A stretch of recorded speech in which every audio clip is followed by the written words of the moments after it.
Bienvenue dans Terrienne, votre rendez-vous d'information sur la condition des femmes dans le monde. Alors que les sorcières d'Halloween s'emparent des rues, retour sur une tragédie du passé. Entre le 15e et 17e siècle, entre 40 et 60 000 personnes sont condamnées pour sorcellerie à travers toute l'Europe, ce qui donne lieu à un massacre d'une grande ampleur. 80% des victimes sont des femmes. Un documentaire revient sur ce qui peut être considéré aujourd'hui comme le premier féminicide de masse de l'histoire. En l'an 1609, au Pays Basque, un conflit local tourne aux accusations de sorcellerie. Henri IV, roi de France, décide de rétablir l'ordre aux confins du royaume.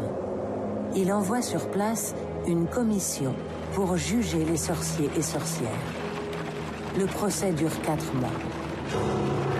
Pierre de Lancre, magistrat au Parlement de Bordeaux, arrête, juge et condamne 80 personnes au bûcher.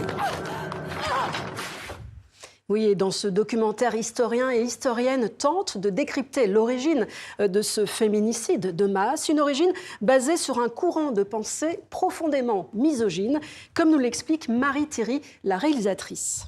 Cette doctrine démonologique est née en Suisse, dans les couvents dominicains, et s'est fondée sur l'idée que les femmes étaient une menace pour les hommes, qu'elles pouvaient par exemple les priver de leur virilité, les priver de leur capacité à se reproduire. Donc il y avait toutes sortes de textes qui circulaient et qui véhiculaient une idée très dangereuse des femmes, et notamment des femmes âgées et des femmes ménopausées qui étaient considérées comme les plus dangereuses.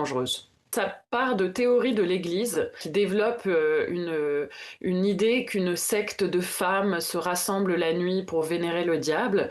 Et cette idée est que cette secte menace le pouvoir des rois et des États. Et cette idée, en fait, l'Église va réussir à la transmettre au pouvoir politique. Ce qui fait que finalement, c'est pas tant l'Église qui a fait le plus de victimes concrètement, mais c'est beaucoup de juges laïcs qui vont mener ces procès, mais en s'appuyant sur ces textes de l'Église.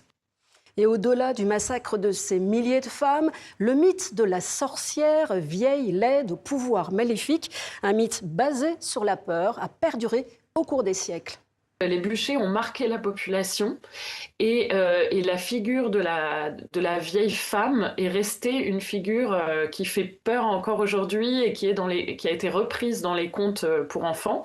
Et finalement, cette image négative de la vieille femme, elle date vraiment de cette période de la Renaissance où elle a été créée de toutes pièces. Il faut se dire qu'au Moyen-Âge, la vieille femme était plutôt associée à la sagesse, au savoir.